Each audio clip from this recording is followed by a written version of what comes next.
ہماری ویڈیوز دیکھنے کے لیے ہمارے چینل صراط جنت کو سبسکرائب کریں۔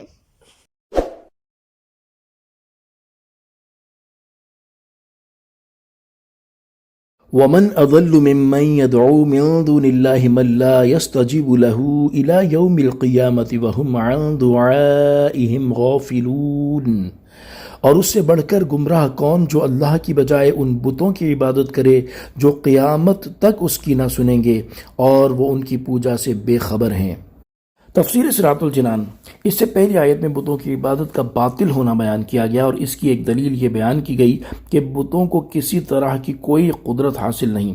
اور اس آیت میں بتوں کی عبادت باطل ہونے کی ایک اور دلیل بیان کی جا رہی ہے کہ یہ پکارنے والوں کی پکار نہیں سن سکتے اور محتاجوں کی حاجات سمجھ نہیں سکتے۔ چنانچہ فرمایا گیا کہ مشرکین اپنے ہاتھوں سے بتوں کو بناتے ہیں اور پھر انہیں خدا مان کر ان کی عبادت شروع کر دیتے ہیں، حالانکہ ان کی حالت یہ ہے کہ اگر یہ مشرکین قیامت تک بتوں کو پکارتے رہیں تو وہ ان کی پکار سن نہیں سکتے، اور نہ ہی ان کو اپنے پجاریوں کی پوجا کی خبر ہے، کیونکہ یہ جماد اور بے جان ہے جس کی وجہ سے نہ سن سکتے ہیں نہ سمجھ سکتے ہیں۔ اور اس آدمی سے زیادہ گمراہ اور کوئی نہیں جو اللہ تعالیٰ کو چھوڑ کر عاجز اور بے بس بتوں کی پوجا کرتا ہے اور ان سے ایسی چیزیں مانگتا ہے جو وہ قیامت تک نہیں دے سکتے۔ نیز جو وہ کہہ رہا ہے اس سے بت غافل ہے، نہ سنتے ہیں نہ دیکھتے ہیں نہ پکڑتے ہیں، کیونکہ وہ بے جان پتھر ہیں جو بالکل بہرے اور فہم کی صلاحیتوں سے عاری ہیں۔ وَإِذَا حُشِرَ النَّاسُ كَانُوا لَهُمْ أَعْدَاءً وَكَانُوا بِعِبَادَتِهِمْ كَافِرِينَ۔ اور جب لوگوں کا حشر ہوگا تو وہ بت ان کے دشمن ہوں گے اور ان کی عبادت سے منکر ہو جائیں گے۔ تفسیر صراط الجنان۔ یعنی دنیا میں تو بتوں کا یہ حال ہے کہ وہ اپنے پکارنے والوں کی پکار سننے اور سمجھنے کی صلاحیت ہی نہیں رکھتے، اور قیامت کے دن ان کا حال یہ ہوگا کہ اس دن جب قبروں سے نکالنے کے بعد لوگوں کو جمع کیا جائے گا تو وہ بت اپنے پجاریوں کے دشمن ہوں گے اور انہیں نفع کی بجائے نقصان پہنچائیں گے اور ان کی عبادت کا انکار کر دیں گے اور کہیں گے ہم نے انہیں اپنی عبادت کی دعوت نہیں دی، در حقیقت یہ اپنی خواہشوں کے پرستار تھے، یعنی اپنی مرضی سے جس کو چاہا خدا قرار دے دیا اور اس کی پوجا شروع کر دی، تو یہ حقیقت میں اپنی خواہش کی پوجا ہوئی۔ وَإِذَا تُتْلَى عَلَيْهِمْ آيَاتُنَا بَيِّنَاتٍ قَالَ الَّذِينَ كَفَرُوا لِلْحَقِّ لَمَّا جَاءَهُمْ هَذَا سِحْرٌ مُبِينٌ۔ اور جب ان کے سامنے ہماری روشن آیتیں پڑھی جاتی ہیں تو کافر اپنے پاس آئے ہوئے حق کے بارے میں کہتے ہیں یہ کھلا جادو ہے۔ تفسیر صراط الجنان۔ اس سے پہلی آیات میں توحید کے حق ہونے اور بتوں کی عبادت باطل ہونے کے بارے میں بیان کیا گیا، اور اب یہاں سے قرآن مجید کے بارے میں کفار کی گفتگو ذکر کی جا رہی ہے۔ چنانچہ اس آیت میں فرمایا گیا کہ جب اہل مکہ کے سامنے قرآن مجید کی روشن آیتیں پڑھی جاتی ہیں تو ان میں سے کافر لوگ غور و فکر کیے اور اچھی طرح سنے بغیر قرآن شریف کے بارے میں کہتے ہیں یہ ایسا کھلا جادو ہے جس کے جادو ہونے میں کوئی شبہ نہیں۔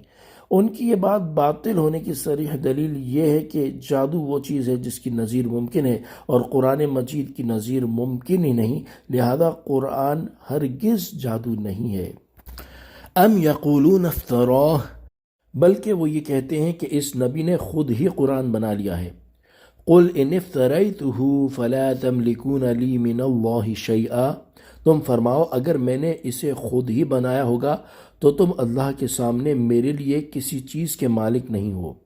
هو اعلم بما تفیضون فیہ، وہ خوب جانتا ہے جن باتوں میں تم مشغول ہو۔ کفا بہ شہیدا بینی و بینکم، اور میرے اور تمہارے درمیان وہ کافی گواہ ہے۔ وہو الغفور الرحیم، اور وہی بخشنے والا مہربان ہے۔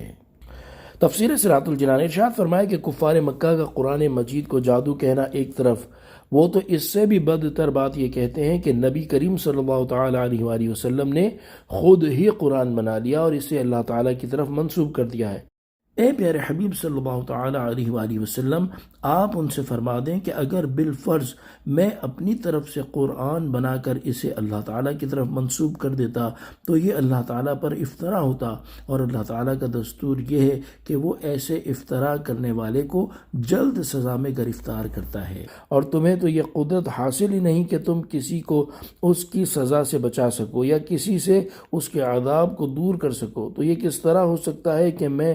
اللہ تعالیٰ پر افتراء کر کے خود کو اس کے عذاب کے لیے پیش کر دیتا، نیز تم جانتے ہو کہ مجھے کسی طرح کی کوئی سزا نہیں دی گئی، تو یہ بھی اس بات کی دلیل ہے کہ میں اپنی رسالت کے دعوے میں جھوٹا نہیں ہوں اور نہ ہی میں نے اپنی طرف سے قرآن بنایا ہے، اور جب میں سچا ہوں اور قرآن اللہ تعالیٰ ہی کا کلام ہے تو یاد رکھو اللہ تعالیٰ ان باتوں کو خوب جانتا ہے جن میں تم مشغول ہو، اور تم جو کچھ قرآن پاک کے بارے میں کہتے ہو وہ بھی اسے اچھی طرح معلوم ہے، تو وہ تمہیں اس کی سزا دے گا، اور یاد رکھو میرے اور تمہارے درمیان سچ اور جھوٹ کا فیصلہ کرنے کے لیے گواہ کے طور پر اللہ تعالیٰ ہی کافی ہے، لہذا اگر بالفرض میں جھوٹا ہوا تو وہ مجھے فوری عذاب دے گا، اور اگر تم جھوٹے ہوئے تو وہ تمہیں فوری یا کچھ عرصے بعد عذاب دے گا۔ پھر انہیں توبہ کی ترغیب دیتے ہوئے فرمایا کہ ان سب باتوں کے باوجود اگر تم اپنے کفر سے رجوع کر کے توبہ کر لو